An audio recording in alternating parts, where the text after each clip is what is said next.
Welcome to the Illuminate Universe podcast, The Cast. Get it? The Cast? My name is Alina, and I'm the founder of Illuminate, where we mentor job seekers and help employers to fast-track their business goals. I interview a celebrity cast of incredible individuals who have truly inspiring careers. We're talking about their work journey, the process of taking the leap to create a life and career they love, and what happens when they push aside their fears and doubts to unleash their fullest potential. Today, we speak with Christine Hung, who will tell us all about a career in banking. Christine has a background in natural resources and sustainability from the University of British Columbia, and who is now an assistant branch manager at Royal Bank Canada, Canada's largest bank with 17 million clients worldwide, over 86,000 full-time employees, and over 1,300 branches. Hi, Christine. Thank you so much for coming on to the show today, The Cast. It's such an honor to have you here. The first question we have for you is, tell us about your story. Let's start from the very beginning. How did your post-secondary experience lead you to where you are today? Well, I'll start from the very beginning. So I'll start from the end of high school. I had thought I wanted to go into engineering, become an architect, and, go through the post-secondary graduate degree and everything. I didn't have good enough grades. I didn't work very hard in grade 12. So I was still able to get into UBC, but into the forestry program. And it was in the Natural Resources Conservation Bachelor's of Science focus. And I still thought at that time, this is very interesting. I enjoy studying this. I was still kind of thinking about moving into the architecture field eventually, but throughout school, I realized, that's not really something that I am passionate about enough to go into a grad degree for. So I went through 4.5, 5 years of school doing my natural resources program. I learned a lot through there, had a lot of really great experiences and met a lot of great people. So it never really clicked in the back of my head, okay, what job opportunities are there outside of this? Or what job opportunities align with the skills that I have? I just thought this is fun. And I was thinking very in the moment at the time. And after graduating, I thought, okay, I could do like an environmental specialist kind of role and build a career through there. And after looking through a lot of job opportunities, looking at the requirements through there, everyone needed a degree. It wasn't really something that I could do out of a master's degree. And my degree itself was not very thick, like it was very general. And I never really thought about that going through school. I didn't think about like what applicable skills was I learning to go into the job field. I was pretty lost for that 1 year in between graduating school and eventually working in the field that I am in now. And it took me some time. I worked some part-time jobs to try and figure it out. And even then, I ended up getting this opportunity through having a discussion with my parents' financial planner. And she was like, you should just apply. And I needed benefits. My school benefits were running out. And I was like, yeah. Why not? Like, I should just try it out. It's a good opportunity. So I ended up getting connected that way, going through the interview process, and eventually got the role as a client advisor, which is a teller essentially. And even then, when I started through that, I didn't really think that this was my career path. I never thought I would be in like any business or financial industry because I never had a background in it anyways. I did enjoy it though, and I ended up learning a lot through the role that I was in. I eventually got the promotion to client care advisor, which is like a front desk kind of person, which actually showed me a lot. And I think that was like the role that really expanded like my vision with the bank and the opportunities through there, because I dealt with a lot of difficult clients. I was like the first point of contact for everyone, whether that was clients, staff members, anything. I dealt with like great opportunities to provide to other partners, but I also dealt with very difficult people too. And it really taught me to, use my resources and kind of got me out of my shell a bit as well, because I'm naturally more of a shy, quiet person. It just kind of pushed me to do more. And then I ended up getting a manager at that time that really supported me and wanted me to go on to the next role, which was the banking advisor, so like a junior account manager. And I thought, why not? And that's kind of just how I continued with my career. And like now I'm an assistant branch manager. I'll go back. I was the banking advisor and then a financial advisor after that, an assistant branch manager for the last year. And like I'm really happy with the decisions that I made. And it's definitely not something that I would have been able to go into with trying to figure it out and going through the experiences that I did. It absolutely sound like you didn't take a conventional path, and mentorship along the way, support from those around you was super, super important in your career acceleration. And what really stood out to me was that you said you're shy, you're naturally shy and introverted. I think a lot of people think that being shy and introverted might not be a strength, but from my point of view, I actually value individuals who are shy because I think they possess skills that a lot of people might not have, such as attention to details, super detailed, amazing observational skills in the background. They're able to see things that a lot of people can't see. So I think it's a strength and asset as well. So this leads me into my second question.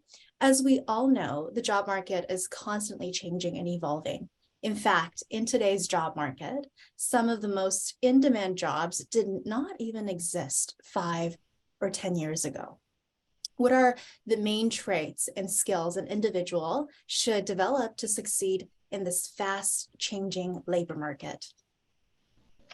Well, I'll relate it kind of to my experience because, of course, the not a conventional way of getting to where I'm at now. And it's not like I had like a financial backing business background, but I was able to get to where I am and hopefully progress further in the future because of the other skills that I had, which was just human skills. So like communication is huge, and empathy, time management, like things that you learn throughout school or through even your interactions with groups of people, sports teams, with your friends, family. These kinds of skills are just so important, and putting yourself out there in being able to meet new people to find out these skills and develop these types of things. Like I wouldn't say that I went into banking and I already had all of these skills, all of these communication skills, but you learn them throughout the way.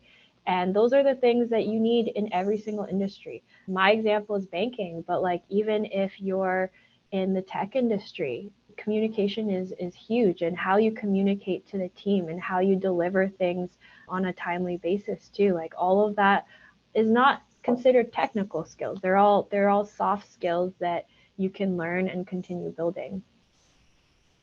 Landing a job is becoming more and more competitive in today's market. What are some tips you can give in terms of crafting a standout cover letter and resume?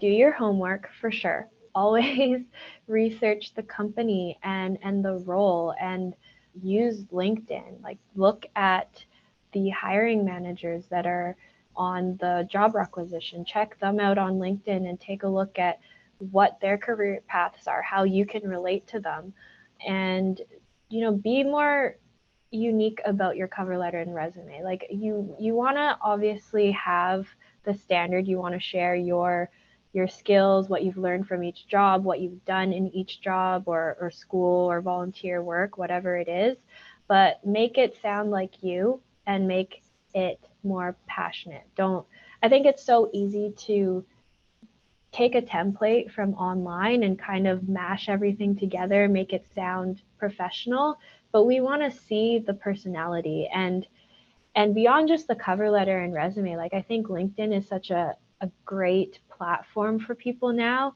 Whenever we're hiring people, whenever I'm hiring people, if they've added me on LinkedIn and tried to reach out, or after an interview reached out through LinkedIn or sent me an email, that makes a huge difference because it shows that they're doing their homework. And that's the biggest thing. Like if you care, you're going to be prepared. You're going to do your research. If you don't, then we can tell. And like just being prepared. Like that's the biggest thing I can say. I think with a lot of interviews we see people that are not prepared at all, and it's really obvious.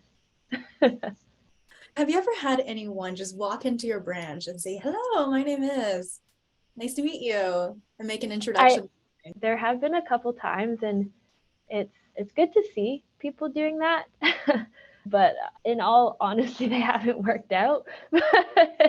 But for the most part, if it's like, applying for a job and then following up, that's the biggest part.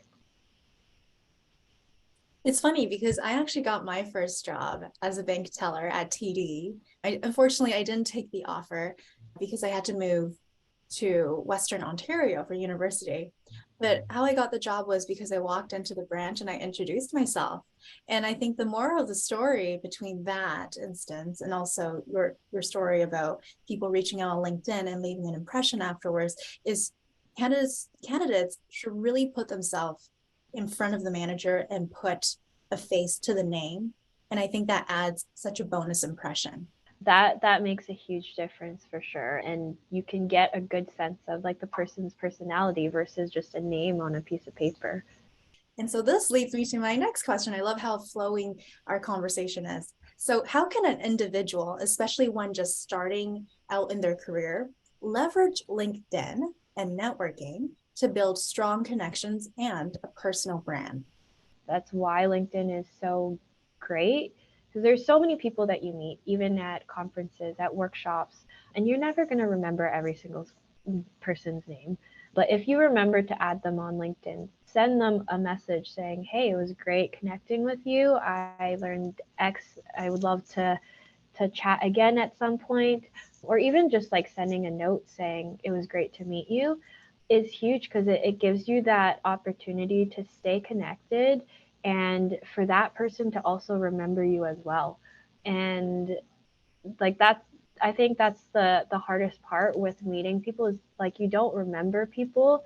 And if you're able to make sure that they will remember you, and even if they're like looking at hiring, they'll remember that specific individual and they might reach out to you. And like, to give an experience, like when I was at the conference the other day, we met so many amazing students, and so many of them came up and talked to us after the conference. But a lot of them added us on LinkedIn as well, which I was super impressed by. And a few of them sent messages, and even one of them, I reached out to them because I remembered them and I had their name there. And I discussed future opportunities with them. And if that person hadn't added me on LinkedIn, which shows the initiative as well, which is huge as well, I wouldn't have connected with him, and he would have been like out of my mind. So I think like really using LinkedIn as a resource and a network makes a huge difference in finding those opportunities. Phenomenal to hear that, someone might get a job from RBC by attending our leadership conference. What are some tips you have so that an application can ace the interview filtering process and the applicant, him or herself, can also ace the interview and build an impression that matters? So for an applicant to stand out, what they say is true about when people review resumes and cover letters. We take a minute, maybe not even, to look at it. And of course, your relevant experience, your education, it does matter for sure. And I think that's one of the main things that we look at is the relevant experience. But again, like if someone's added me on LinkedIn, I will recognize that name. There's been multiple times that I see that and I'm like, okay, this person wants the job. I'm going to interview this person because I can tell they want it and I care about it. And once we've filtered through the applicants and then pick the candidates that we want to interview, the people that come in prepared with like skills or answers to questions that are like common interview questions, it's really obvious and it really shows. And I think we're always super nervous when it comes to interviews, no matter what level you're at, and that's okay. And interviewers will take that into account. So if you're not saying the right words, if it doesn't come out as eloquently as you had wanted it, don't put too much pressure on that, because the interviewers are also nervous too. For the most part, we're usually a little bit nervous. We're constantly thinking of, okay, what's the next question? How can I build on top of what they've said in their answer? Because we want it to flow and we want it to be a conversation. Like, we don't want to make you nervous either. But if you're prepared with examples, like common questions of like, what is a difficult client experience or customer experience experience that you've had, what was the situation, and how did you resolve it? There's been so many times where candidates will just give like a blanket response, like a hypothetical, but we're asking for the specifics because we want to see how you evaluated the situation and what your resolution to it was. And even if you said, I did it this way, but actually I wish I had done it this way. That's really important to recognize that there were additional things that you could have done to maybe do better, and you'll take that learning going forward. So even just having those examples in the back of your head, or other common questions are like, what are your strengths? What are your weaknesses? Having those ready, even when people are asking, tell me about yourself. It's crazy how many people are not prepared for that. And that's like standard interview question. You're always going to be asked about that. So you just have to practice. Just practice a couple times, have these answers ready in your head. So when you're nervous and you're on the spot, it's not going to be difficult because you already have it ready. I love it. And I think applicants can also reach out to those who are already in the job that they're applying to, perhaps on LinkedIn, and ask them about the interview process. Maybe, along the way they become friends. This person can also tell the applicant, hey, here are some questions that were asked to me. Yes, exactly. Yeah. And so last question for you, Christine. Given the interesting times we're in, what is one piece of advice you would offer to someone currently striving to attain their dream job? Just, keep working at your skills and looking for opportunities for experience. Even if it's not like the dream job, even if it's not quite where you expected it yourself to be, take on the opportunities where you're going to learn and you're going to grow more. And I think just always push yourself to be a little bit uncomfortable. You want to challenge yourself, you want to grow more, and don't I think it's really easy to just think, okay, I want this job and I want to be at this level. And because I've graduated and had these skills, I should get there. But there's so many competitors out there. There's so many people going after the same jobs, the same careers that have a similar dream to you. So how are you going to be competitive compared to them? And just working your way through it. Like be humble about it. I know this is very general, but be humble about it and like take advantage of those opportunities and really enjoy the skills that you're going to gain, the skills and the experiences that you're going to gain through each step of it. Treat the process like an adventure. Thank you so much, Christine, for being on our podcast.